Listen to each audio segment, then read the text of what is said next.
At 7:15 a.m. on the 3rd of October 1944, Captain John Renton, on board the launch Matthew Flinders, was pulling away from Birkenhead Wharf at Port Adelaide, South Australia, when he noticed something floating beneath the wharf in the murky water of the Port River.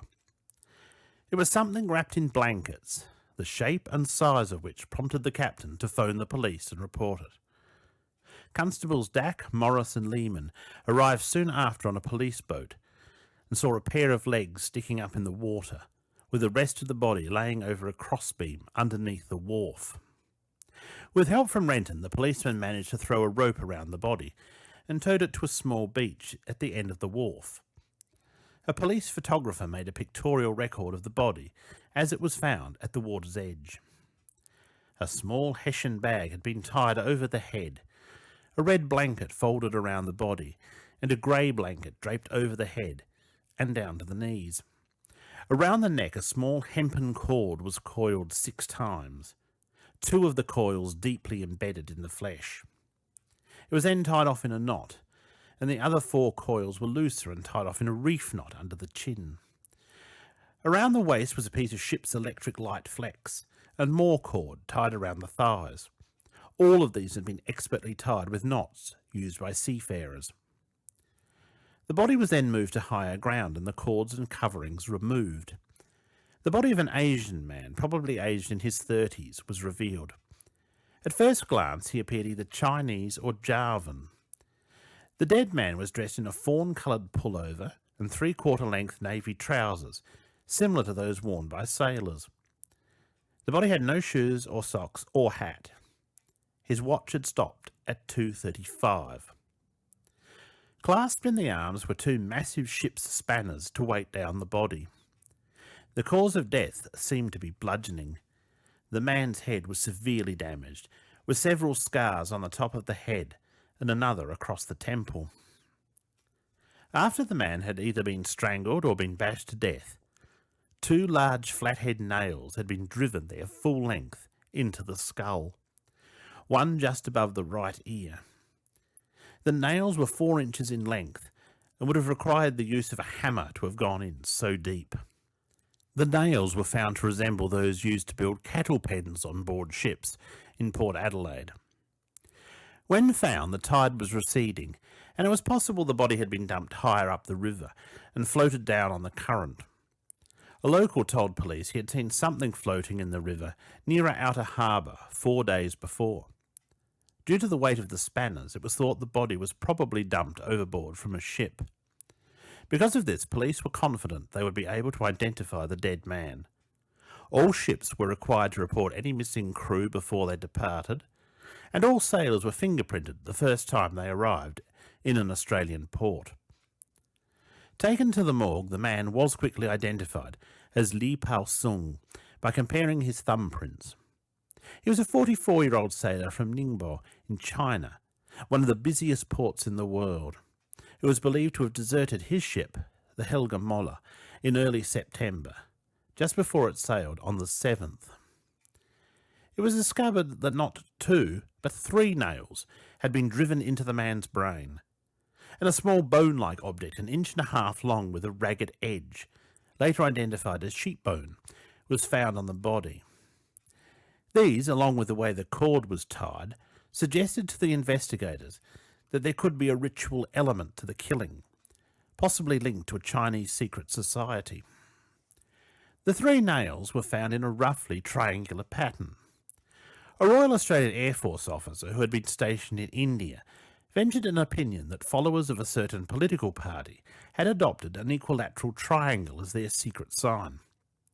He claimed to have seen victims there with nails driven into their bodies in the triangular shape. His work had involved contact with civil police, and he had seen the bodies of Chinese people murdered by members of political societies. Followers of the puppet government of Wang Qingwei, who were opposed to that of Chiang Kai-shek, were active along the Burma Road in 1941, he said. I have seen bodies with nails driven into the hands, the heart, the liver, and other vital spots so that they formed a triangle.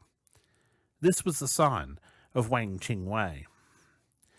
It was noted that in other ritual killings a piece of bone was sometimes used to prop open the victim's mouth. It was also known to be a form of suicide in China, for a friend to drive a nail into the head of a person wishing to die.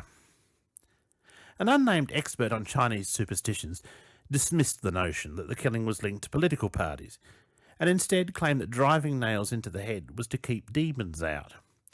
Usually some form of paper money would have been placed with the body before disposal. Nails certainly hold a place in Western superstition. The Roman author Pliny the Elder advised hammering 3 iron nails into the entrance doorway lintel of a house to bring luck. Driving nails into the walls of a Roman home was done to avert plague and misfortune. In later pagan belief, horseshoe nails or coffin nails were the best to provide protection from wandering spirits and to bring good fortune. Pounding an iron nail into the ground where the head of an epileptic had lain was said to cure the disease, again on the authority of Pliny. But it was not just the Romans who believed so. There is a record of this being done, supposedly successfully, to cure a man in Sussex, England in the early 1900s. Nails rubbed across an aching tooth and gums and then fixed into a tree were believed to transfer the pain. A woman in Peshawar, Pakistan, was convinced by a faith healer to hammer a nail into her head in order to guarantee a baby boy. She did this in February 2022. The captain of Lee's ship, Captain Hilton Johnson, had reported him missing just before they left Port Adelaide. At the same time, another crewman, Wu Su Ling, a 29-year-old native of Tientsin, deserted. Both men had worked as engineers on board the Dutch ship. Wu was the 4th engineer and Lee the 5th. Lee was described as a quiet man. 2 days after the ship sailed, Wu had been arrested for desertion in Hindley Street. He was smartly dressed and had papers which showed he had attempted to enlist in the Australian Army. Wu told police that members of his family had been killed by the Japanese army in China, and he wished to seek retribution by fighting in New Guinea. Wu was escorted by police to a plane and flown to rejoin his ship in Fremantle. The ship had already left Australian waters, and police cabled a description of Wu and details of the murder to police in Ceylon, the island now called Sri Lanka. As a large amount of blood would have needed to be quickly cleaned up, police were already considering that more than one person may have been involved in the crime. Another member of the crew, Lo Yung Fui, from Hong Kong, aged 36, asked to be paid off and leave the ship in Newcastle, where he intended to start a shop with a friend. Captain Johnson said he could be paid off in Adelaide, so Lo left the ship on the 6th of September. Lo was arrested at Newcastle, New South Wales on the 11th of October and extradited to South Australia, where on the 20th of October he was charged with the murder of Lee on or about September 5th. He was remanded in custody and held at Adelaide Jail until Wu could be returned from overseas. Wu Suling was arrested and charged with being an accessory to the murder. He arrived back in Australia from Colombo, landing in Perth on the 1st of December. After a few days there, he was taken on the 6th of December to catch the train back to Adelaide, which took 2 days' further journey. The inquest, which had been paused to allow the accused to attend, was resumed on the 19th of December. Detective Gill, who had travelled to Ceylon to bring back Wu, testified that Wu had told him that Lo had killed Lee in Wu's cabin at 2:30 in the morning, and then threatened Wu with a knife to force him to help throw the body overboard. He had said this in reply to hearing that Lo had claimed Wu had killed Lee, and threatened him to help hide the body. Wu said he could not speak the language of the ship's captain, and had left the ship to find a Chinese consul, but had been unable to locate one. He had met an Australian soldier instead, and they were drinking together when Wu decided to try and enlist in the army. Both men were committed to stand trial, which was to take place in January 1945. Both men shook their heads and murmured "no" when asked how they pleaded at the start of the trial. Both men had only a limited understanding of English and would not be able to understand the proceedings. Norman Amos, a minister of religion, was sworn in as interpreter to assist them. Amos, who had spent 17 years as a missionary in China, said he did not think there was any special significance to the nails. The prosecutor, Mr. Chamberlain, said there was no doubt that Li Pao-sung was murdered, and that he was murdered by either Lo Yonghui or by Wu Su-ling. The Crown's case was that both men were knowingly involved in the murder, and therefore it did not matter which man had actually struck the fatal blow. Both men had a hand in the disposal of the body, but that did not necessarily make them partners in the crime, although it might be very strong evidence. So far as the Crown knew, there were only 3 people in the cabin at the time of the murder. The Crown's case was that the murder was committed simply to steal money from Li Pao-sung. Lo and Wu were known to be friends on board the ship and were playing a gambling game called Pack-a-Poo, otherwise known as Chinese Banker, on the night of the 4th of September, and Lo was losing by about £50. Later that night, the wireless operator heard a man scream out during the night. The call came from the direction of the cabin occupied by Li and Wu. The next day, Li was missing from work. Li was not a gambler and was thought to have between $100 and $200 American dollars in his possession.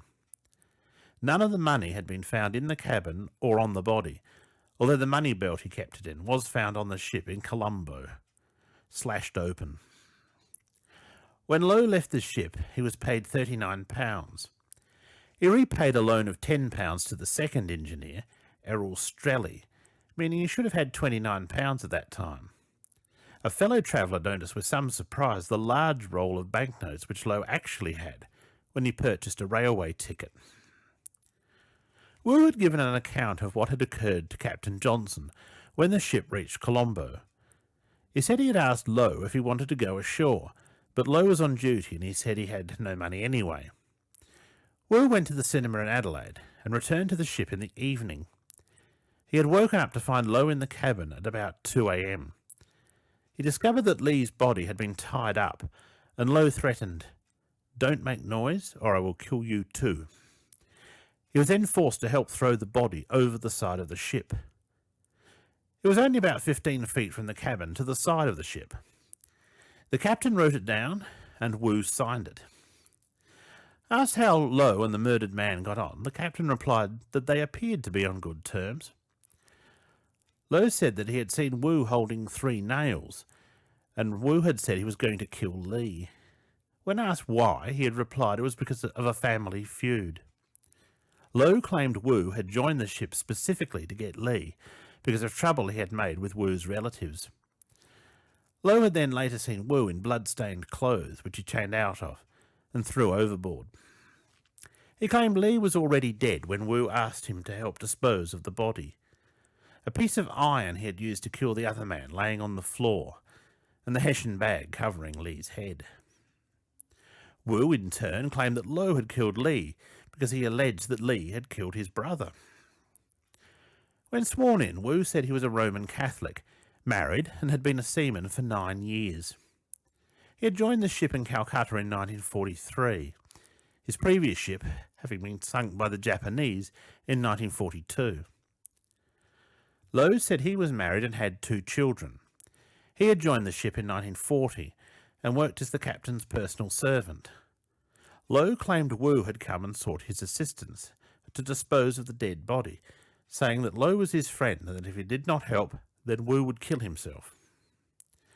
Lo claimed he did not know there were any nails in the head. He said he did not report the matter because he was afraid of getting into trouble.